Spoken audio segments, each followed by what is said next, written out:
नमस्कार, आप देख रहे हैं देवरी दर्पण और मैं हूं आपके साथ ममता दुबे। चलिए रुक करते हैं खबर की तरफ।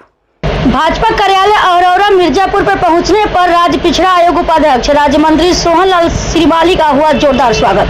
दिए गई योजनाओं का सौगात। इस मौके पर अरौरा मंडल अध्यक्ष महेंद्र सिंह अरौरा, चेयरमैन ओम प्रकाश केसरी, जिला मंत्री भज्जिमो अमित शाह, पंकज सोनकर, मंडल महामंत्री आशीष, भाजपा वरिष्ठ कार्यकर्ता रोहित त्रिपाठी, जिला उपाध्यक्ष जितेंद्र अग्रहरी, संजय पटेल सहित हजारों कार्यकर्तागण मौजूद रहे। जनपद मिर्जापुर अरौरा से शीतल यादव की रिपोर्ट। भारतीय जनता पार्टी का गढ़ है।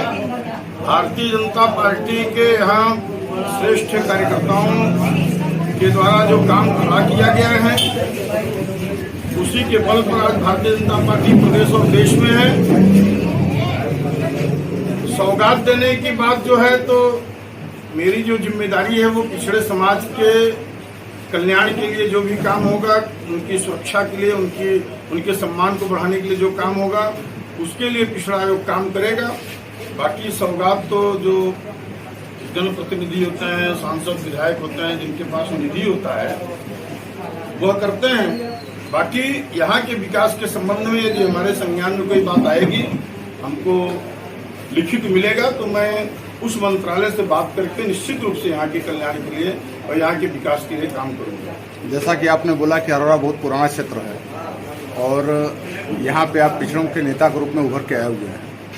माननीय प्रधानमंत्री ने आपको उन सभी पिछड़े वर्ग के नेता के रूप में चुना है, तो क्या आपका दायित्व अरौरा नगर के लिए आपका पुराना लगाव रहा है, तो कुछ विशेष के ऊपर कृपा बनेगी?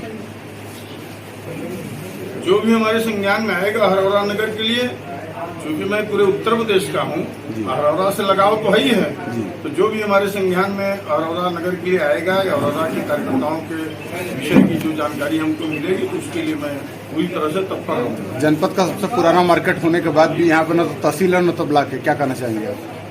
जिसके लिए यहाँ के लोग मांग करें, मुख्यमंत्री के सामने प्रस्ताव रखा जाएगा और वह आगे चल करके निश्चित रूप से पास होगा। कई बार जनप्रतिनिधि आकर के भी आश्वासन देने के बाद भी तहसील स्तर पर या ब्लॉक स्तर पर कोई भी कार्य नहीं हो पाया।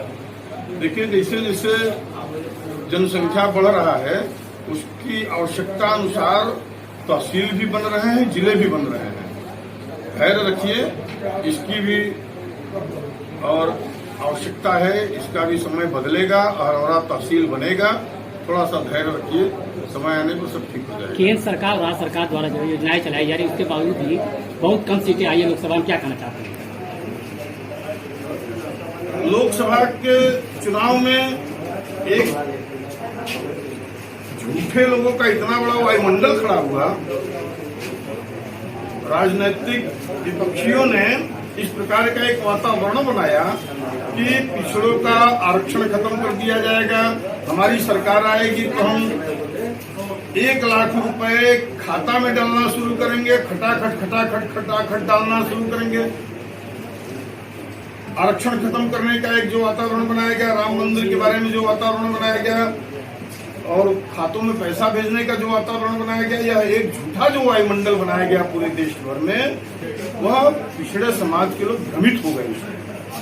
उस भ्रम में आकर के विपक्षी दलों को उन्होंने सहयोग दिया, पर आज उन सब की आंखें खुल गई हैं। सचमुच में पूछा जाए और देखा जाए तो पिछड़ों समाज की भलाई करने के लिए केवल और केवल देश में भारतीय जनता पार्टी एक ऐसी पार्टी है जो पिछड़ों समाज की भलाई करती है। आज जितने भी विकास के काम हुए हैं, उन विकास के कार्यों में पिछड़े समाज के लोगों का बढ़ चढ़ करके और हिस्सेदारी बना है, चाहे वो प्रधानमंत्री आवास हो, आयुष्मान कार्ड हो, गैस कनेक्शन हो, बिजली कनेक्शन हो, जितने भी विकास के काम या जितने भी सहयोग के काम हुए हैं भारतीय जनता पार्टी, वह पिछड़ों समाज के लोगों के भलाई के लिए काम हुआ है। बाकी के अन्य पार्टियां केवल छलावा रखती थी, केवल धोखा देती थी। एक छोटा सा केवल हम उदाहरण बताएंगे।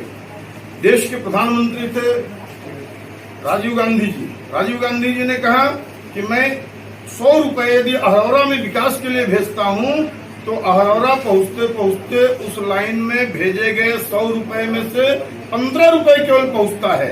85 रुपए उस पाइपलाइन में इतने लीकेज हैं कि वो दलाल, घोटालेबाज, भ्रष्टाचारी सब 85 रुपए ले लेते हैं। यह एक कितना शर्म की बात है देश के प्रधानमंत्री के लिए, और कितना चिंतन की बात है, चिंता करने की बात है कि देश का प्रधानमंत्री अस्वीकार कर रहा है। अच्छा, उन्हीं की सरकार में सबसे अधिक घोटाला हुआ, सबसे अधिक भ्रष्टाचार हुआ, सबसे अधिक दवाली हुआ। आज देख लीजिए, माननीय नरेंद्र मोदी जी के सरकार में, आदरणीय योगी आदित्यनाथ जी की सरकार में किसी भी प्रकार का कोई घोटाला नहीं खुल रहा है, कोई भ्रष्टाचार नहीं, कोई दलाली नहीं, और सब विकास के काम सीधे के सीधे जनता के खातों में पैसा जाकर के होता है। आम नागरिक जनता का कहना ये है कि भाजपा सरकार में सबसे ज्यादा महंगाई हुई है, इस पर क्या कहना चाहेंगे? महंगाई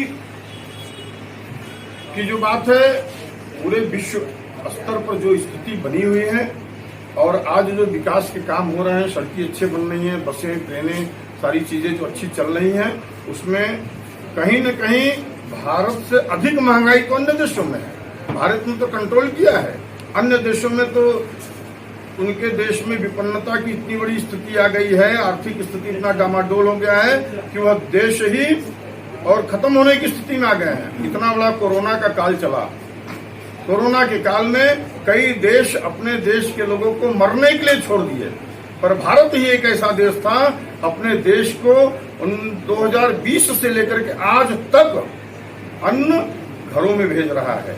कोई भूखा न मरने पावे, उनके इलाज के लिए सबसे पहले वैक्सीन तैयार किया, उनकी सुरक्षा के लिए जो भी उपाय हो सकते थे आज कर रहा है। और भारत निश्चित रूप से जो महंगाई है उसको थोड़ा देखते हुए लोग अपने आप को उसमें ढाल रहे हैं, और ऐसा नहीं है। आज महंगाई होने के बाद भी 20-20 हजार रुपए का लोग मोबाइल लेकर चलते हैं। सायंकाल बहुत से लोग ऐसे होते हैं जो दिन भर 200, 300, 500 रुपए कमाएंगे, 100 रुपए पीने में खर्च कर देते हैं। तो इन स्थितियों को देखते हुए हम सब लोग देश को आगे बढ़ाने का काम कर रहे हैं, और निश्चित रूप से देश आगे बढ़ेगा। माननीय मंत्री जी, जिस तरह से मजमा विधानसभा में आपने काफी दिन तक अपना योगदान दिया और हम लोग भी कवरेज में थे, और बहुत बड़ा जनसैलाब आपके साथ चलता रहा, और उसमें आपने बहुत ही गरीबों के लिए काम किया, दलितों के लिए काम किया, और पिछड़ा वर्ग के लिए। पिछड़ा वर्ग के लिए मेन उद्देश्य और मेन काम क्या रहेगा आपका? मझुआ में आज भी मैं वही काम करूंगा, उसी प्रकार से लोगों के बीच में जाऊंगा, उसी प्रकार से लोगों के सहयोग में खड़ा रहूंगा। जब मैं 2021 में विधानसभा की तैयारी कर रहा था तो 2022 के चुनाव के पहले तक लगभग सैकड़ों ऐसे पिछड़े लोगों का हमने सहयोग कर काम किया। अब तक के लिए इतना ही, और ताजा अपडेट पाने के लिए जुड़े रहें हमारे देवरी दर्पण के साथ।